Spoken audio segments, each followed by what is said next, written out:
9 mata kuliah Missiologi Interkultural kelas 5 PAK akan membahas tentang metode-metode misi interkultural.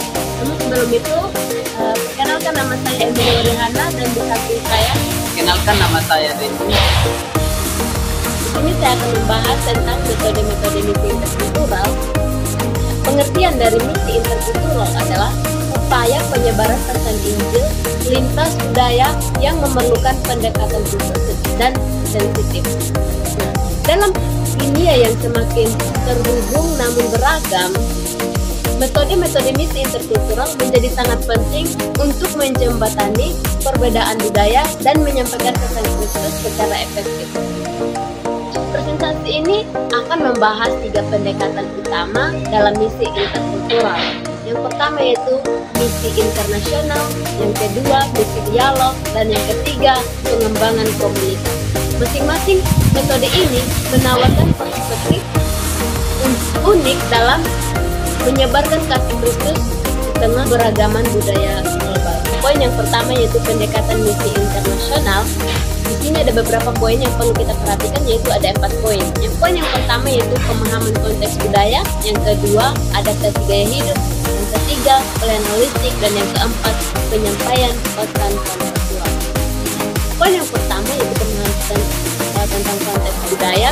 Misionaris mempelajari bahasa, adat istiadat, dan nilai-nilai masyarakat tempat secara mendalam. Dan yang kedua, adaptasi gaya hidup.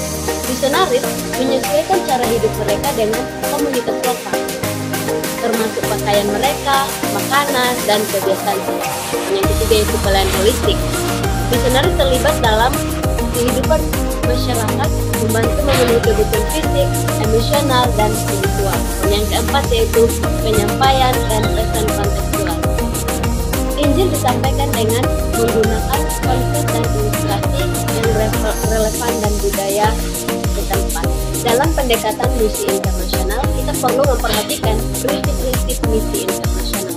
Di dalamnya terdiri 4 poin. Yang pertama yaitu empati dan pemahaman, kedua pelayanan yang rendah hati, ketiga transformasi 2 arah, keempat kesaksian hidup.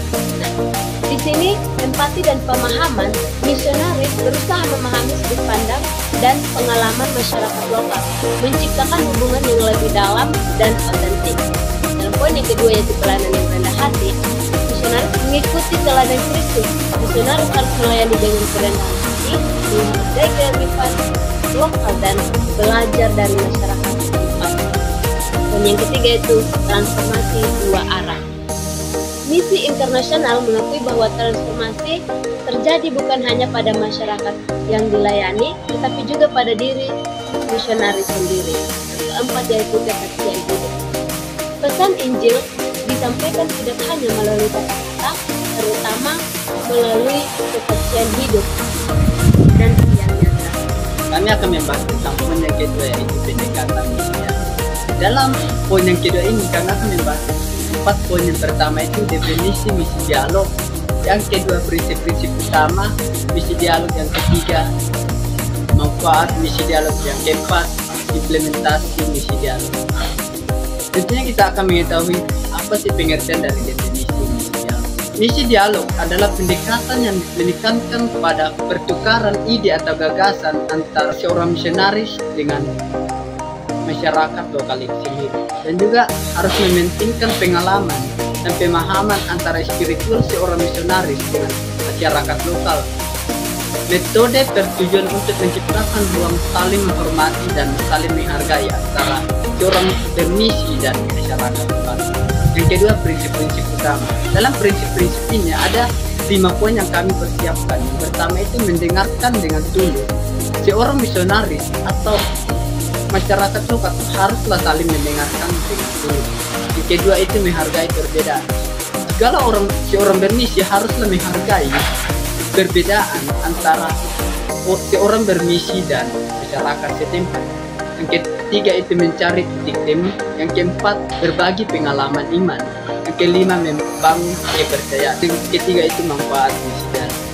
Di dalam manfaat misi dialog ada 4 poin yang kami persiapkan. Yang pertama itu meningkatkan pemahaman lintas budaya. Yang kedua itu mengurangi prasangka filantropis. Dan yang ketiga itu membangun peluang dan berbagi Injil secara alami. Yang keempat itu membangun hubungan jangka panjang. Poin yang keempat adalah implementasi misi dialog. Di sini ada 4 poin yang kami persiapkan. Yang pertama itu persiapan. Artinya seorang misionaris haruslah mempersiapkan diri untuk membangun hubungan atau mempelajari budaya, agama, dan isu-isu. Mereka juga harus mempersiapkan secara spiritual, emosional untuk dialog yang terbuka dalam masyarakat. Kedua itu inisiasi dialog, menciptakan kesempatan dialog melalui pertemuan diskusi atau acara budaya. Fokus pada pembangunan hubungan dan rasa saling percaya. Yang ketiga itu proses dialog, melibatkan pertukaran ide atau pengalaman iman dan pandangan hidup. Seorang misionaris haruslah mendengarkan dengan empati dan berbagi pengalaman dengan bijaksana, mencari titik temu dan pemahaman bersama. Dan poin yang keempat itu refleksi dan tindak lanjut. Mengevaluasi dialog, merefleksi pembelajaran dan merencanakan tindak lanjut, memelihara hubungan yang terjalin, mencari untuk dialog lebih lanjut dan lebih efektif dalam suatu untuk kemudian. Baik, kami akan membahas poin yang ketiga itu strategi misi melalui pengembangan komunitas. Di sini ada beberapa poin yang perlu kita perhatikan, yaitu yang pertama identifikasi kebutuhan, kedua perencanaan partisipatif, ketiga implementasi kolaboratif, keempat evaluasi dan keberlanjutan. Yang pertama yaitu identifikasi kebutuhan. Kita perlu melakukan penilaian kebutuhan komunitas bersama masyarakat lokal untuk menentukan prioritas pembangunan. Yang kedua yaitu perencanaan partisipatif. Dalam perencanaan partisipatif ini, kita melibatkan komunitas dalam merancang dan merencanakan proyek pengembangan yang sesuai dengan kebutuhan dan konteks lokal. Yang ketiga yaitu implementasi kolaboratif. Dalam implementasi kolaboratif, kita bekerja sama dengan masyarakat dan organisasi lokal dalam melaksanakan proyek, membangun kapasitas dan kepemilikan lokal. Ya, yang keempat yaitu evaluasi dan keberlanjutan. Dalam evaluasi dan keberlanjutan ini, kita menilai dampak proyek bersama komunitas dan merencanakan langkah-langkah untuk menjamin keberlanjutan jangka panjang. Baik, dalam pengembangan komunitas, kita perlu memperhatikan pelayanan sosial dalam misi interkultural. Yang pertama ada pendidikan. Pendidikan mendirikan sekolah, program literasi, dan pelatihan keterampilan untuk meningkatkan kualitas hidup masyarakat. Kedua yaitu ada kesehatan. Di sini kesehatan menyediakan layanan kesehatan dasar, kampanye vaksinasi, dan edukasi kesehatan untuk meningkatkan kesejahteraan komunitas. Yang ketiga ada pertanian. Dalam pertanian ini kita memperkenalkan teknik pertanian berkelanjutan dan program ketahanan pangan untuk mendukung ekonomi lokal. Dan yang keempat yaitu pemberdayaan ekonomi. Dalam pemberdayaan ekonomi, kita menginisiasi program keuangan mikro dan pelatihan kewirausahaan untuk mendorong kemandirian ekonomi. Jadi kesimpulan dari pembahasan ini ada 4 poin yang kami persiapkan. Pertama itu pendekatan holistik, yang kedua itu kementerian kolaboratif, yang ketiga kontekstualisasi dinamis, yang keempat evaluasi pembelajaran dan kelanjutan. Poin yang pertama itu pendekatan holistik. Seorang misionaris harusnya mengintegrasikan misi internasional, dialog dan pengembangan komunitas untuk menciptakan pendekatan misi yang komprehensif dan efektif. Poin yang kedua itu kemitraan kolaboratif. Artinya seorang misionaris haruslah membangun kerjasama antara masyarakat lokal, gereja, dan organisasi dalam masyarakat untuk memperkuat dampak misi jangka panjang. Yang ketiga itu kontekstualisasi. Misionaris haruslah menyusun strategi yang secara fleksibel berdasarkan kebutuhan dalam konteks budaya yang terus berubah.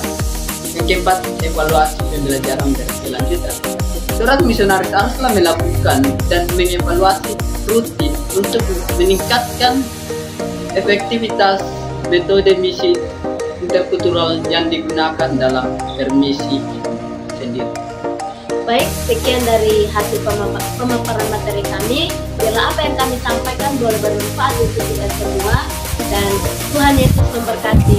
Shalom.